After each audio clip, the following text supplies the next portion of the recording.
Imagine being 12 years old and having one of the great violin concertos of all time dedicated to you. I'm the Classical Nerd, and today we're talking about Franz von Vecsey.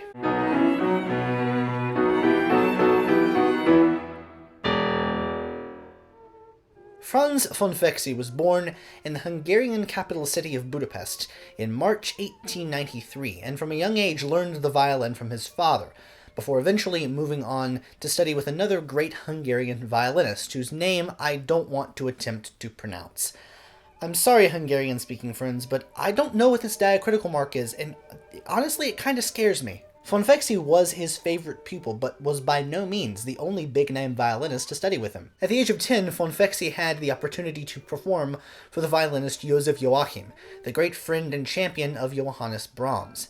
And although the age difference between these two violinists was quite massive, this was really what put him on the map as a child prodigy. In 1904, the Finnish composer Jan Sibelius was finishing up his violin concerto, and it was initially going to be premiered by its dedicatee Willy Burmester, which is one of the all-time great names if you ask me. Given his tough concert schedule, Burmester wasn't able to perform in either of the first two performances of the concerto, but was so peeved that Sibelius had the piece played without him that he refused the dedication of the concerto, and he said that he would never play it. So Sibelius reached out to the 12-year-old von Vecsey, reworked the piece slightly to fit the young prodigy's fingers, and the piece became a staple not just in the repertoire, but also the crown jewel of what von Vecsey performed with orchestras.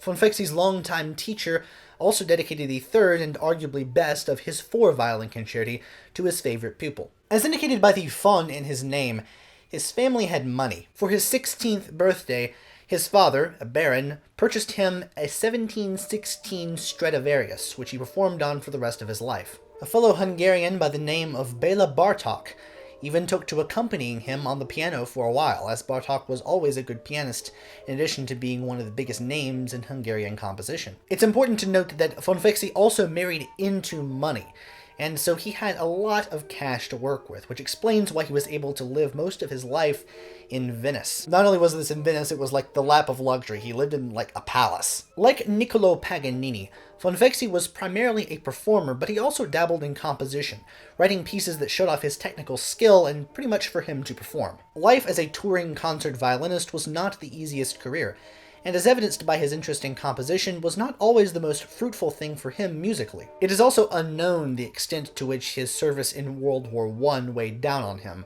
but it is entirely possible that he lost interest in performing as much because of the experience and the horrors of being on the front lines. In the 1930s, he decided that he wanted to become a conductor, and was well on his way to doing so when he got suddenly ill.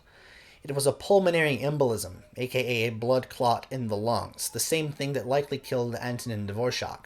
Without anticoagulants, the embolism progressed and worsened.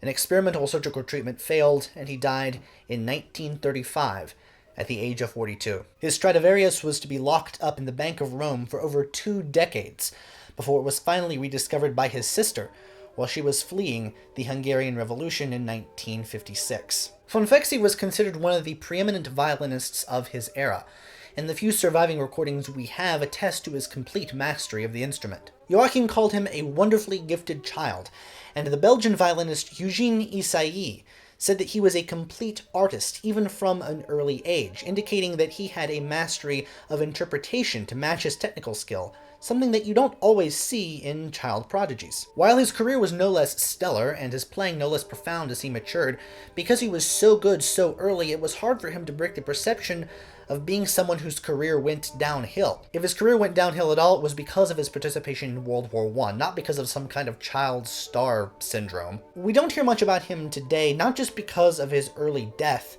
and the relative lack of recordings compared to the prodigious recording output of later violinists, but also because performance practices changed after World War II, and the style of playing in which he was trained predated all of that.